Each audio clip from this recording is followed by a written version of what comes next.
কেউ মনে করেন তারাবি না পড়লে রোজাই হবে না, এটা হলো বাড়াবাড়ি। আবার অনেকে মনে করে তারাবি না পড়লেই বাকি, এটা হলো ছাড়াছাড়ি। এই বাড়াবাড়ি এবং ছাড়াছাড়ির মধ্যে আমাদের থাকতে হবে। আল্লাহ আমাদের তৌফিক দান করুন। রমজান মাসে তারাবির নামাজ না পড়লে আমরা অনেকে মনে করি যে তার রোজাতে বোধহয় অসুবিধা হবে। এটা সম্পূর্ণ ভুল ধারণা। তারাবি একটা ইবাদত, রমজানের রোজাটা আরেকটা ইবাদত। যেহেতু তারাবি না পড়লেও রমজানের রোজা হয়ে যায়, তাহলে তারাবি পড়ার কি আর দরকার আছে? কেন? রোজা তো হয়ে যাবে। আলাদা ইবাদত।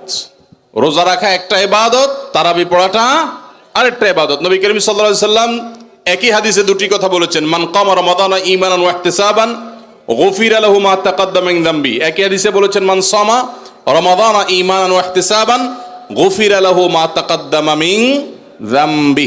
যে ব্যক্তি ঈমান এবং ইখলাসের সাথে রমজানের রোজা রাখবে, আল্লাহ তার পূর্বের গুনাহ মাফ করবেন। যে তারাবি পড়বে তারও পূর্বের গুনাহ মাফ করবেন ইনশাআল্লাহ। এজন্য ভাইরা, তারাবির নামাজ পড়তে হবে। এটা সুন্নাহ, গুরুত্বপূর্ণ সুন্নাহ, সাধারণ সুন্নাহ না।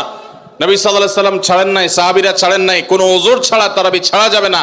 জামাত ছুটে গেলে একা একা হইলেও পড়বেন, কিন্তু কোনো কারণে পড়তেই পারলেন না, সফরে আছেন, ট্রাভেলে আছেন, বাসে ছিলেন, ট্রেনে ছিলেন, নাইটে সফর করেছেন, তারাবি পড়তেই পারেন নাই, ইনশাআল্লাহ আপনার রোজা হয়ে যাবে।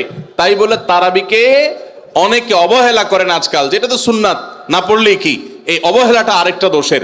তাহলে আমাদের মধ্যে দুইটাই সীমা লঙ্ঘন।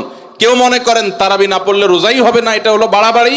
আবার অনেকে মনে করে তারাবি না পড়লেই বাকি, এটা হলো ছাড়াছাড়ি। এই বাড়াবাড়ি এবং ছাড়াছাড়ির মধ্যে আমাদের থাকতে হবে। আল্লাহ আমাদের তৌফিক দান করুন।